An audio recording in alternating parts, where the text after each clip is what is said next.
नमस्कार, मैं उषा चौधरी। लोक न्यूज़ में आपका स्वागत है। आइए खबरों की ओर रुख करते हैं। इनकम टैक्स डिपार्टमेंट की ओर से एक नोटिस जारी किया गया है। इसमें बताया गया है कि इस महीने के अंत तक आप अपने पैन कार्ड को आधार कार्ड से लिंक जरूर करवाएं और अगर आप ऐसे नहीं कराते तो आपको ज़्यादा टीडीएस देनी पड़ेगी। इनकम टैक्स ऑफ इंडिया की तरफ से ट्वीट करके एक नोटिस जारी किया गया है। इसमें बताया गया है कि इस महीने के अंत तक आप अपने पैन को आधार कार्ड से लिंक करवा लें और अगर आपने अभी तक नहीं करवाया तो जल्द से जल्द जरूर करवाएं। आइए अगली खबर की ओर रुख करते हैं। लोकसभा चुनाव के अंतिम चरण का आज चुनाव प्रचार थम चुका है। ऐसे में दिग्गजों ने जमकर प्रचार किया। आज यूपी के सीएम योगी आदित्यनाथ ने हिमाचल प्रदेश के मंडी में कंगना रनौत के समर्थन में प्रचार किया। आइए जानते हैं क्या कुछ कहा योगी आदित्यनाथ जी ने। आप कितने सौभाग्यशाली हैं कि चुनाव के दौरान कितना सुहावना मौसम है।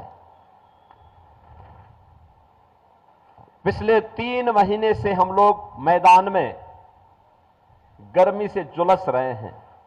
कल दिल्ली का टेम्परेचर 52 डिग्री था।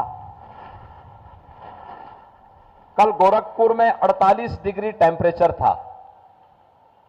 और जब यहां पर मैं आया तो मुझे बड़ी राहत महसूस हुई। मुझे एहसास हुआ कि वास्तव में देवभूमि हमारा हिमाचल प्रदेश क्यों कही जाती है।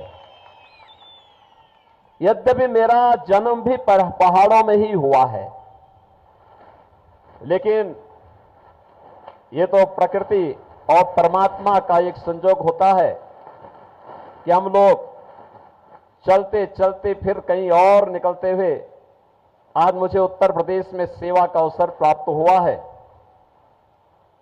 जब मुझे बताया गया कि मुझे हिमाचल प्रदेश में प्रचार के लिए जाना है, मैंने कहा कंगना जी के लिए तो जरूर जाऊंगा। और इसलिए जाऊंगा कि हिमाचल की इस लड़की ने, देखिए, उसमें मीराबाई की भक्ति है, उसमें महारानी पद्मिनी का तेज है और विरोधियों से जूझने के लिए महारानी लक्ष्मीबाई का शौर्य और वीरांगना का भाव भी है। आपने देखा होगा कांग्रेस को और उद्धव ठाकरे की सरकार को कैसे सड़कों पर ला करके पानी पिलाने के लिए मजबूर कर दिया था इन्होंने मुंबई में। तब लोग पूछते थे कि कंगना रनौत कौन है। तब यहां से जयराम ठाकुर जी का बयान आया था, कहा कि हमारी यहां की बेटी है और अगर कोई कुछ बाल बांका भी करेगा यहां की दूर भूमि खड़ी हो जाएगी। और बहनों और भाइयों, आज मुझे आपके बीच में यहां पर उनके प्रचार के लिए आने का अवसर प्राप्त हुआ है। आज हम हिमाचल प्रदेश में मंडी में देखें, हमीरपुर में देखें, शिमला में देखें, पालमपुर में देखें, या देश के अंदर कश्मीर से लेकर कन्याकुमारी तक, कामरूप से लेकर के कच्छ तक, पूरे हिंदुस्तान को जब हम देखते हैं, एक ही नारा गूंज रहा है, एक स्वर पूरे हिंदुस्तान का है और वह है कि फिर एक बार, फिर एक बार, फिर एक बार और अब की बार 400 पार की जब बात होती है तो बहन और भाइयों, कांग्रेस चारों खाने चित्त होती है, क्योंकि वो स्वयं 400 सीटों पे चुनाव नहीं लड़ रही है। 400 सीटों पर भी अब उसको चुनाव लड़ने का अवसर प्राप्त नहीं हुआ है।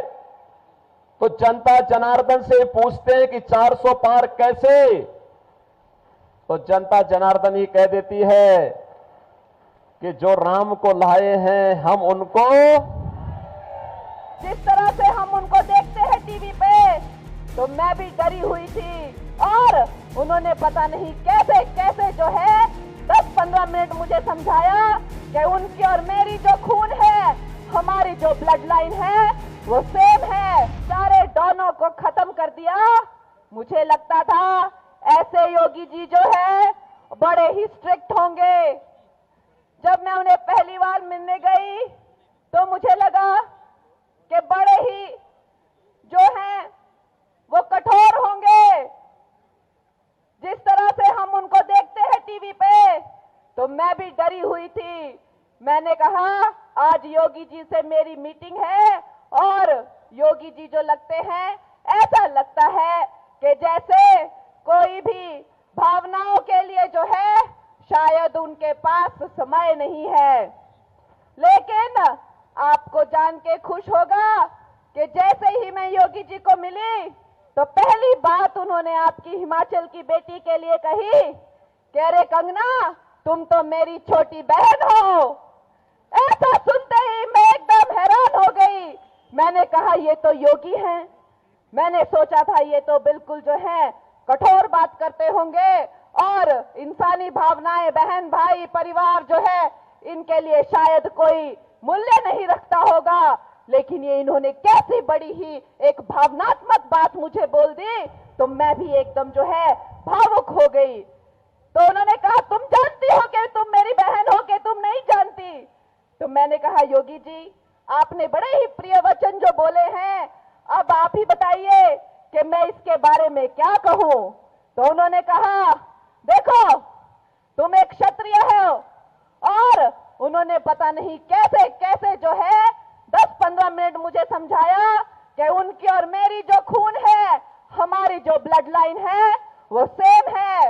और उन्होंने कहा कि जब तुमने उद्धव ठाकरे को ललकारा महाराष्ट्र में तो मैंने समझा कि ये बेटी मेरी बहन है। और उस दिन से जो है मैंने तुम्हारे से मिलने का मैं इंतजार कर रहा था और मैंने तुम्हारा बड़ा इंतजार किया और तू मेरी छोटी बहन है। ऐसा कह के जब उन्होंने बोला तो मैं हैरान हो गई। मैंने कहा देखिए ये कैसे अद्भुत, ये कैसे विचित्र योगी हैं जो इन चोर चक्कों और डॉनों के लिए तो महाकाल हैं, लेकिन सज्जनों के लिए, बेटियों के लिए और बहनों के लिए वो पालनहार है। ऐसे हमारे योगी जी हैं जिनकी हम कोई तुलना और जिनका हम कोई वर्णन नहीं कर सकते। ऐसे महान उनका चरित्र। धन्यवाद। नए नए खबरों के लिए हमारे साथ जुड़े रहिए और चैनल को लाइक, शेयर और सब्सक्राइब जरूर कीजिएगा।